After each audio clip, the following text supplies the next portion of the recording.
ചില അത്ഭുതങ്ങൾ കൂടി പ്രവർത്തിപ്പിച്ചിട്ടുള്ള മണ്ഡലമാണ്. സ്വതന്ത്രരെ ഡൽഹിക്ക് അയപ്പിച്ച പാരമ്പര്യം കൂടിയുണ്ട് എന്ന് പറയുമ്പോൾ അതിൽ എടുത്തു പറയേണ്ടത് വി കെ കൃഷ്ണമേനോന്റെ വിജയം തന്നെയാണ് 1971. അതോടൊപ്പം തന്നെയാണ് നീലലോഹിതദാസിന്റെയും എ ചാൾസിന്റെയും ഒക്കെ പേരുകൾ ചേർത്ത് വെക്കേണ്ടി വരുന്നത്. കിരൺ, അഭിലാഷ്, തിരുവനന്തപുരത്തിൻ്റെ ഒരു വലിയ പ്രത്യേകത, തിരുവനന്തപുരത്ത് കേരളവും ഇന്ത്യയും അറിയുന്ന തലപ്പൊക്കമുള്ള നേതാക്കൾ, ഇപ്പോൾ വി കെ കൃഷ്ണമേനോനായാലും അല്ലെങ്കിൽ ഇപ്പോൾ ശശി തരൂരിൻ്റെ അവരെയായാലും അത്തരം നേതാക്കളെ വിജയിപ്പിച്ചിട്ടുണ്ട്. അതോടൊപ്പം തന്നെ ഒരിക്കലും വിജയിക്കില്ല എന്ന് പ്രതീക്ഷിച്ച ആളുകൾ അല്ലെങ്കിൽ അപ്രസക്തരായ ആളുകളെ കൊണ്ടുവന്ന് മത്സരിപ്പിക്കുകയും വിജയിപ്പിക്കുകയും ഒക്കെ ചെയ്ത മണ്ഡലം കൂടിയാണ്. പക്ഷേ വി കെ കൃഷ്ണമേനോൻ അങ്ങനെ അപ്രസക്തനായ ഒരാളായിരുന്നു. പക്ഷേ വി കെ കൃഷ്ണമേനോൻ കോൺഗ്രസിൽ നിന്ന് പോയി 2 തവണ കോൺഗ്രസ് സ്ഥാനാർത്ഥി മഹാരാഷ്ട്രയിൽ കൊടുത്തില്ല. 2 തവണയും അദ്ദേഹം തെരഞ്ഞെടുപ്പിൽ മത്സരിച്ചു, പരാജയപ്പെട്ടു. അതിനുശേഷമാണ് അദ്ദേഹം ഒരു അഭിമാന പോരാട്ടം എന്ന നിലയ്ക്ക് കൂടിയാണ് അദ്ദേഹത്തിൻ്റെ 70 വയസ്സിന് ശേഷമാണ് കേരളത്തിൽ വന്ന് മത്സരിക്കുന്നു, തിരുവനന്തപുരത്ത് മത്സരിക്കുന്നു. അന്ന് പ്രജാ സോഷ്യലിസ്റ്റ് പാർട്ടിയുടെ PSPയുടെ ദാമോദരൻ പോറ്റിയായിരുന്നു എതിർ സ്ഥാനാർത്ഥിയായി മത്സരിച്ചത്. കേരളത്തിൽ അന്ന് ഒരു കൗതുകം, രാജ്യം തന്നെ ശ്രദ്ധിച്ച ഒരു വലിയ മത്സരമായിരുന്നു. അന്നാണ് തിരുവനന്തപുരത്തുകാർ ആദ്യമായി ഈ രാഷ്ട്രീയത്തിനൊക്കെ അപ്പുറത്തേക്ക് അങ്ങനെയുള്ള ഒരു ദേശീയ പ്രാധാന്യമുള്ള ഒരു വ്യക്തി വന്നു കഴിഞ്ഞാൽ ജയിക്കുന്ന, ഈ ശശി തരൂർ തന്നെ വരുന്ന അങ്ങനെയാണ്. അന്നെല്ലാം ആളുകൾ ഓർമ്മിപ്പിച്ചത് ഇത് വി കെ കൃഷ്ണമേനോനെ ജയിപ്പിച്ച മണ്ഡലമാണ്, അതുകൊണ്ട് ശശി തരൂരിനെ പോലുള്ള ആൾക്ക് പാർട്ടിക്കപ്പുറമുള്ള വോട്ട് കിട്ടുമെന്നൊക്കെ അന്ന് വി കെ കൃഷ്ണമേനോൻ ഇവിടെ വന്ന് അങ്ങനെ നിന്ന് ജയിക്കുമ്പോൾ അതൊരു തരത്തിൽ പറഞ്ഞാൽ ഇന്ത്യ മുഴുവൻ ഒരു അത്ഭുതകരമായ ഒരു ജയം. അന്നും ഒരു പരിധിവരെ നഗര കേന്ദ്രീകൃതമാണ് ഈ മണ്ഡലം എന്നുള്ളതും എടുത്തു പറയേണ്ടതാണ്. നഗര കേന്ദ്രീകൃതം അന്നും ഈ പറയുന്ന പോലെ തിരുദേശവും എല്ലാം കൂടെ ചേർന്ന് മണ്ഡലത്തിന്റെ ഒക്കെ സ്വഭാവമുണ്ട്. പക്ഷെ അപ്പോഴും തിരുവനന്തപുരത്തുകാർ അത്തരം ഒരു വലിയ ആളുകളെ, രാജ്യമറിയുന്ന ആളുകളൊക്കെ വരുമ്പോൾ അവർക്ക് ആ വലിയ പ്രാധാന്യമൊക്കെ എപ്പോഴും കൊടുക്കാറുണ്ട്. അതിനുശേഷം അത്തരം ഒരു അത്ഭുതം കാണിച്ചത് നീലലോഹിതദാസ് ആണ്. നീലലോഹിതദാസ് സാർ 1980 അദ്ദേഹം സിറ്റിംഗ് MP ആയിരുന്ന MN ഗോവിന്ദൻ നായരെയാണ് പരാജയപ്പെടുത്തുന്നത് എന്ന് ആലോചിക്കണം. അവിടെ മുതലാണ് യഥാർത്ഥത്തിൽ ഈ തിരുവനന്തപുരത്ത് ഈ ഒരു ജാതി വോട്ടുകളൊക്കെ ഒരു തരത്തിൽ ഒരു പ്രാധാന്യം. എങ്ങനെ കേരളത്തിൽ അന്നൊരു നാടാർ വിഭാഗത്തിൽ നിന്ന് വരുന്ന ഒരാൾ തിരുവനന്തപുരത്ത് മത്സരിച്ചാൽ എങ്ങനെ ജയിക്കും? അതുവരെയും അവിടെ തിരുവനന്തപുരത്ത് ജയിച്ചിട്ടുള്ളത് പ്രത്യേകിച്ച് ഈ തലപ്പൊക്കമുള്ള നേതാക്കൾ, പ്രത്യേകിച്ച് നായർ സമുദായത്തിൽപ്പെട്ട നേതാക്കളൊക്കെ തന്നെയാണ് എപ്പോഴും ജയിച്ചിട്ടുള്ളത്. അവിടെയാണ് ജയിച്ചിട്ടുള്ളത്, മുന്നോക്ക വിഭാഗത്തിൽപ്പെട്ടവരാണ്. അവിടെയാണ് നീലലോഹിതദാസ് വരുന്നത്. നീലലോഹിതദാസ് അന്ന് വരുമ്പോൾ ഈ പറയുന്നത് പോലെ MN ഗോവിന്ദൻ നായർക്കെതിരെ ഒന്നും നിൽക്കാൻ കഴിയുന്ന ഒരു MN ഗോവിന്ദൻ നായർക്കെതിരെ ആരാണ് നീലലോഹിതദാസ് എന്നുള്ള മട്ടിലൊക്കെ ആയിരുന്നു. നീലലോഹിതദാസ് നാടാർ എന്നായിരുന്നു അദ്ദേഹത്തിന്റെ പേര്. പിന്നീടാണ് അദ്ദേഹം നാടാർ ജാതിവാല് മുറിക്കുകയും ഒക്കെ ചെയ്തത്. പക്ഷേ നീലലോഹിതദാസ് വലിയ ഭൂരിപക്ഷത്തോടു കൂടി അന്ന് MN ഗോവിന്ദൻ നായരെ പോലെയുള്ള കേരളം അറിയുന്ന CPIയുടെ ഏറ്റവും പ്രധാനപ്പെട്ട നേതാവിനെ പരാജയപ്പെടുത്തി. അതിനുശേഷം പിന്നീട് ആ തരത്തിൽ ഒരു അത്ഭുതം എന്ന് പറയുന്നത് 84 എ ചാൾസിനെയാണ്. അന്നും ഇതുപോലെ നാടാർ വോട്ട് ലക്ഷ്യമിട്ടാണ് എ ചാൾസിനെ കൊണ്ടുവന്ന് മത്സരിപ്പിക്കുന്നത് കെ കരുണാകരൻ. അത് കെ കരുണാകരന്റെ ചില ചാണക്യ ബുദ്ധി എന്നൊക്കെ പറയാവുന്ന ഒരു മത്സരമായിരുന്നു എ ചാൾസിന്റെ മത്സരം. അത് 84 84 ഇതേ നീലലോഹിതദാസിനെ പരാജയപ്പെടുത്തിക്കൊണ്ടാണ് എ ചാൾസ് വിജയിക്കുന്നത്. പക്ഷേ എ ചാൾസ് തിരുവനന്തപുരത്ത് ഒരു അത്ഭുതം തന്നെയായിരുന്നു. അദ്ദേഹം ഈ തിരുവനന്തപുരത്തുകാർ പൊതുവെ ആളുകൾ പറയാറുണ്ട് വലിയ ആളുകളോടൊക്കെയാണ് ആദരവ് കാണിക്കുക, അതിനപ്പുറമുള്ള സാധാരണക്കാരോട് അത് കാണിക്കും. പക്ഷേ ഏറ്റവും സാധാരണക്കാരനായ മനുഷ്യരായിരുന്ന എ ചാൾസ് ആണ് തുടർച്ചയായി തരൂരിന് മുമ്പ് 3 തവണ ജയിക്കാൻ കഴിഞ്ഞത്. അത് 84-ലും 89-ലും 91-ലും എ ചാൾസ് തിരുവനന്തപുരത്ത് നിന്ന് വിജയിക്കുന്നു. അതിന് ആ മത്സരത്തിലൊക്കെ അവിടെ മുതലാണ് യഥാർത്ഥത്തിൽ BJP വോട്ട് കൂടി. അവിടെയാണ് കേരളവർമ്മ ഹിന്ദു മുന്നണിയുടെ സ്ഥാനാർത്ഥിയായിട്ട് നിന്ന് 1,10,000-ഓളം വോട്ട് പിടിക്കുന്നത് എന്ന ഒരു പ്രത്യേകത കൂടിയുണ്ട്.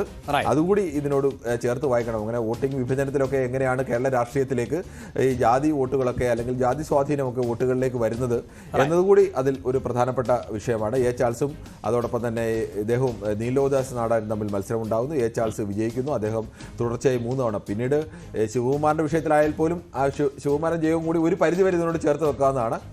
ശിവകുമാർ തിരുവനന്തപുരത്ത് വന്ന് മത്സരിക്കുമ്പോഴും ശിവകുമാർ അങ്ങനെ കേരളം മുഴുവൻ അറിയപ്പെടുന്ന ഒരു നേതാവോ ഒന്നും ആയിരുന്നില്ല. താരതമ്യേന അന്ന് യൂത്ത് കോൺഗ്രസിലേക്ക് ജൂനിയർ നിരയിൽ നിന്ന ഒരു നേതാവിനെയാണ് കെ കരുണാകരന്റെ വിശ്വസ്തൻ എന്ന നിലയ്ക്ക് ഈ കളിക്കാവിളയിൽ കോൺഗ്രസിന്റെ റാലി തടഞ്ഞതുമായി ബന്ധപ്പെട്ട വിവാദങ്ങളിലൊക്കെ നിൽക്കുന്ന സമയത്താണ് VS ശിവകുമാറിനെ അവതരിപ്പിക്കുന്നത്. അന്ന് VS ശിവകുമാറിനെ പോലൊരു നേതാവിന് ഇവിടെ ജയിക്കാൻ കഴിയുമോ എന്നുള്ള ഒരു ആശങ്ക 99-ലൊക്കെ അതിശക്തമായി തന്നെ ഉണ്ടായിരുന്നു. പക്ഷേ VS ശിവകുമാർ അനായാസം തിരുവനന്തപുരത്ത് നിന്ന് വിജയിച്ചു. അദ്ദേഹവും തൊട്ടടുത്ത തെരഞ്ഞെടുപ്പിൽ പരാജയപ്പെട്ടു എന്നുള്ളതുകൊണ്ട് ഈ അത്ഭുതങ്ങളൊക്കെ കാണിച്ചതിൽ എ ചാൾസിന് മാത്രമാണ് തുടർച്ചയായി വിജയം ആവർത്തിക്കാൻ കഴിഞ്ഞത് എന്നൊരു പ്രത്യേകത കൂടിയുണ്ട്.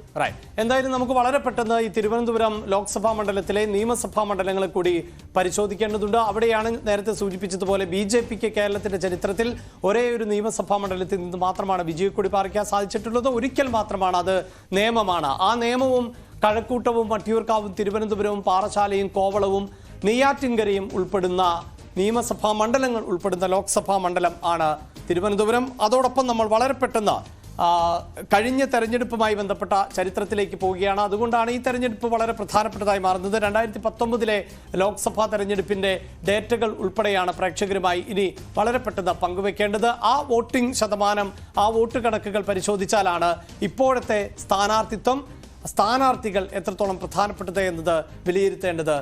കിരൺ, അത് തന്നെയാണ് ഏറ്റവും പ്രധാനം. ഈ ശശി തരൂർ 3 തവണ മത്സരിക്കുന്നതിൽ 2019 അദ്ദേഹം മത്സരിച്ച 2009 ഈ 2 തവണയും അദ്ദേഹം ഏകദേശം 1 ലക്ഷം വോട്ട് എന്ന് തന്നെ പറയാം, 99,000 മേൽ വോട്ടിന്റെ ഭൂരിപക്ഷത്തിലാണ് അദ്ദേഹം 2 തവണയും ജയിച്ചത്. അദ്ദേഹത്തിന് ഒരു കടുത്ത പോരാട്ടം വന്ന് തൊട്ടടുത്ത കാർഡിൽ കൂടി കഴിഞ്ഞാൽ കുറെ കൂടി വ്യക്തമാകുമെന്ന് തോന്നുന്നു. 2014 ലോക്സഭാ മണ്ഡലത്തിലാണ് തിരുവനന്തപുരത്ത് ഏറ്റവും അതിശക്തമായ ഒരു മത്സരം എന്നൊക്കെ പറയാം. അന്ന് അദ്ദേഹത്തിന് 15,470 വോട്ടുകൾ മാത്രമായിരുന്നു അദ്ദേഹത്തിന് ഭൂരിപക്ഷം ഉണ്ടായിരുന്നത്.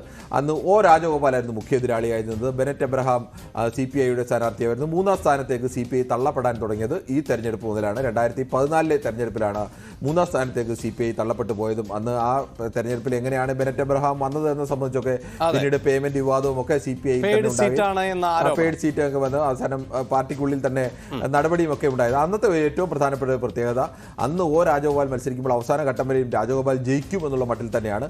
7 നിയമസഭാ മണ്ഡലങ്ങളുള്ളതിൽ 4 കഴക്കൂട്ടത്തും വട്ടിയൂർക്കാവും തിരുവനന്തപുരവും നേമവും ഈ തീരദേശ മണ്ഡലങ്ങൾ ഒഴികെയുള്ള 3 മണ്ഡലങ്ങളിലും അന്ന് ഭൂരിപക്ഷം ലഭിച്ചത് ഒ രാജഗോപാലിനായിരുന്നു. പക്ഷേ മറ്റു 3 മണ്ഡലങ്ങൾ തീരദേശ മണ്ഡലം, നമ്മൾ തിരുവനന്തപുരത്തിന്റെ പ്രത്യേകത എടുത്താൽ അറിയാം, തെക്ക് മുതൽ വടക്ക് വരെയുള്ള തീരദേശ മണ്ഡലങ്ങൾ പാറശാല, കോവളം, നെയ്യാറ്റിൻകര, ഇങ്ങനെയുള്ള ഈ 3 തീരദേശ മണ്ഡലങ്ങളാണ് അന്ന് തരൂരിനെ തുണച്ചത്. ആ തരൂരിനെ തുണച്ചതെന്ന് പറഞ്ഞാൽ ഈ 3 മണ്ഡലങ്ങളും തരൂരിനെ തുണയ്ക്കാൻ മാത്രമായിരുന്നില്ല, 2ാം സ്ഥാനത്തേക്ക് C ദിവാകരനെ കൊണ്ടുവന്നു എന്നുള്ളതാണ്. 2ാം സ്ഥാനത്തേക്ക് CPI സ്ഥാനാർത്ഥി വരുന്നു. CPI സ്ഥാനാർത്ഥി 2ാം സ്ഥാനത്തേക്ക് വരികയും ഒ രാജഗോപാൽ ഈ 3ാം സ്ഥാനത്തേക്ക് പിന്തള്ളപ്പെട്ടു പോവുകയും ഒക്കെ ചെയ്യുന്നു. അവിടെ പാറശാലയിൽ തരൂരും ഒ രാജഗോപാൽ തമ്മിലുള്ള വ്യത്യാസം 11,000 വോട്ടിൻ്റെതാണെങ്കിൽ കോവളത്ത് അത് 15,000 വോട്ടിൻ്റെതും, നെയ്യാറ്റിൻകരയിൽ വരുമ്പോൾ അത് 20,000 വോട്ടിന്റെ വ്യത്യാസമായി വരുന്നു. അതായിരുന്നു കഴിഞ്ഞതിന് മുമ്പിലത്തെ തെരഞ്ഞെടുപ്പിൽ ബെനറ്റ് എബ്രഹാം മത്സരിച്ച തെറ്റി പറഞ്ഞാണ് ബെനറ്റ് എബ്രഹാം മത്സരിച്ച തെരഞ്ഞെടുപ്പിന്റെ ചിത്രം.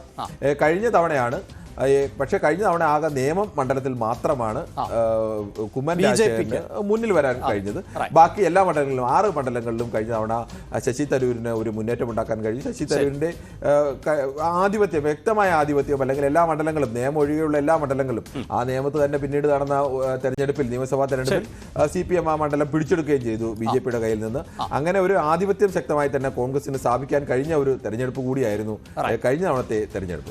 അതാണ് ഏറ്റവും ഒടുവിൽ പറഞ്ഞു വെച്ചത്. നിയമസഭാ മണ്ഡലങ്ങളുടെ ചരിത്രമാണ്. അതിൽ നേമത്ത് മാത്രമായിരുന്നു BJPക്ക് മുൻതൂക്കം ലഭിച്ചത് എങ്കിൽ ഈ കഴിഞ്ഞ നിയമസഭാ തെരഞ്ഞെടുപ്പിലേക്ക് വരുമ്പോൾ LDFന് വ്യക്തമായ മേൽക്കൈയാണ് തിരുവനന്തപുരം നൽകിയത് എന്നതും എടുത്തു പറയേണ്ടതാണ്.